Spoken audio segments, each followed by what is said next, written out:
तो आप में से अब कुछ बच्चे आ चुके हैं 11th में और कुछ बच्चे आ चुके हैं 12th में और सपने देख रहे हैं बड़े बड़े कि हमें बनना है डॉक्टर्स और इंजीनियर्स। तो सपनों में जब इंजीनियर बनने की बात आती है तो सबसे पहला जो कॉलेज दिमाग में आता है वो होता है आईआईटी का कॉलेज। आईआईटी एडमिशन कैसे लेता है, क्या क्राइटेरिया रहता है, क्या पैटर्न रहता है, तो हम सबको पता है एक एग्जाम होता है जेई मेंस का। तो आज मैं आपकी आयुषी मैम आपको बताने वाली हैं कि जेई में क्या क्राइटेरिया रहता है, एज लिमिट क्या रहती है, सारी बातें जो आपको एक एग्जाम के बारे में पता होनी चाहिए। जेई मेंस का एग्जाम कौन कंडक्ट कराता है? तो जेई मेंस का एग्जाम कंडक्ट कराता है हमारी एनटीए। जो बच्चे जेई मेंस के एग्जाम को, जॉइंट एंट्रेंस एग्जामिनेशन मेंस के एग्जाम को क्वालिफाई करते हैं, वो सब जा सकते हैं जेई एडवांस्ड के लिए और एडवांस्ड क्लियर करने के बाद हमको मिलता है आईआईटी में एडमिशन। पर जो बच्चे केवल जेई मेंस को क्लियर कर पाते हैं उनको मिल सकते हैं एडमिशन एनआईटीज, ट्रिपल आईटीज और सीएफटीआईज में, नेशनल इंस्टीट्यूट ऑफ टेक्नोलॉजी और सेंट्रली फंडेड टेक्नोलॉजिकल इंस्टीट्यूशंस। मतलब जैसे जयपुर में हो तो जयपुर कॉलेज ऑफ इंजीनियरिंग, जो वहां के गवर्नमेंट कॉलेजेस हैं, आप उनमें एडमिशन ले सकते हो उनके स्कोर के बेस पे, वो तभी कट ऑफ निकलती है।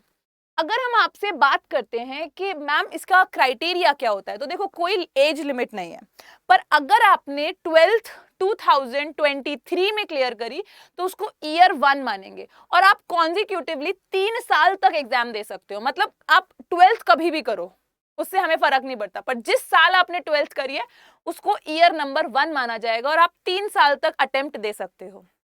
अब कितने अटेम्प्ट्स होते हैं, तो हर साल ये चेंज होता है। जैसे कोरोना में 4 अटेम्प्ट्स थे, इस साल हमारे पास 2 ही अटेम्प्ट है। अगर जो बच्चा, इस बार हमारे 2 एग्जाम होंगे, एक अप्रैल में और एक मई में। अप्रैल और मई में किसी बच्चे ने दोनों एग्जाम दिए, हम कितने भी एग्जाम दे सकते हैं। अगर 4 अटेम्प्ट्स हैं तो हम चारों के चारों अटेम्प्ट्स दे सकते हैं।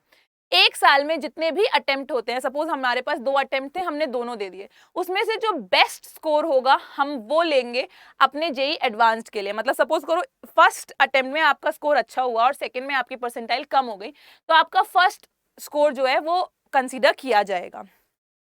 अगर हम बात करते हैं कि इसकी क्राइटेरिया क्या रहता है, रजिस्ट्रेशन जो होती है हमारी वो nta.ac.in की वेबसाइट पे होती है और इसमें 2 पेपर होते हैं, पेपर 1 और पेपर 2। जो पेपर 2 है वो आर्किटेक्चर वालों के लिए, उसके बारे में हम किसी और दिन जिक्र करेंगे। आज हम बात कर रहे हैं पेपर 1 की। पेपर 1 में 3 सेक्शन होते हैं, section A, section B, section C. Section A, B, C maths, physics और केमिस्ट्री। मैथ्स और फिजिक्स और केमिस्ट्री सब में बराबर क्वेश्चंस रहते हैं। 20 क्वेश्चन रहते हैं एमसीक्यू बेस्ड, 20 क्वेश्चंस एमसीक्यू होते हैं। एक क्वेश्चन करने पे +4 अगर वो ठीक है, नहीं करने पे 0 और गलत करने पे आपको मिलेंगे -1 मार्क्स। अगर हम बात करते हैं सेक्शन, अब जब हम फिजिक्स का पेपर कर रहे हैं तो उसमें भी 2 पार्ट्स होंगे, सेक्शन ए होगा और सेक्शन बी होगा।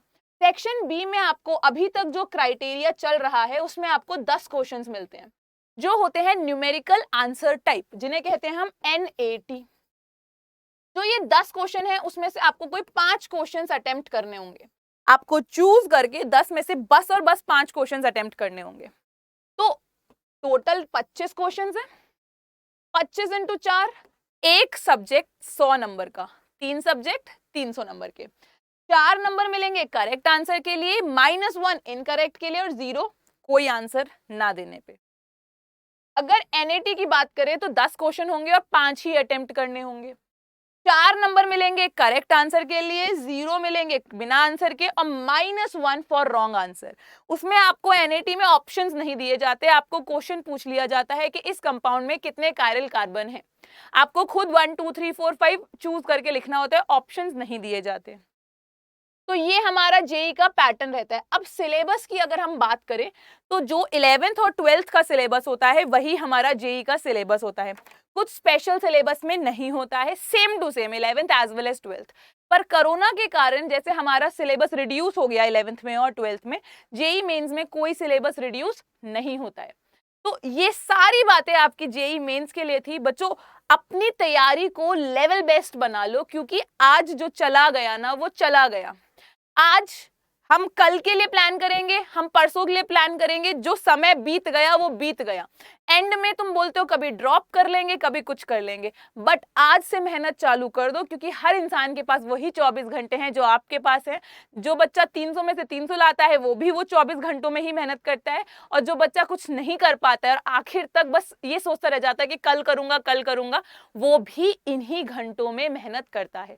तो आज से बना लो अपना एम और लग जाओ मेहनत करने पे, बिकॉज अगर ठान लिया है तो you can do it and you will do it.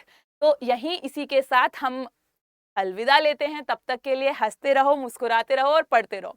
और अगर आपको जेई से रिलेटेड या किसी भी टॉपिक से रिलेटेड कोई भी क्वेरी है तो आप कमेंट बॉक्स में जरूर लिखना, क्योंकि हम हर एक कमेंट पढ़ते हैं और आपकी हर एक प्रॉब्लम का सोल्यूशन देने की कोशिश करते हैं। Thank you everyone.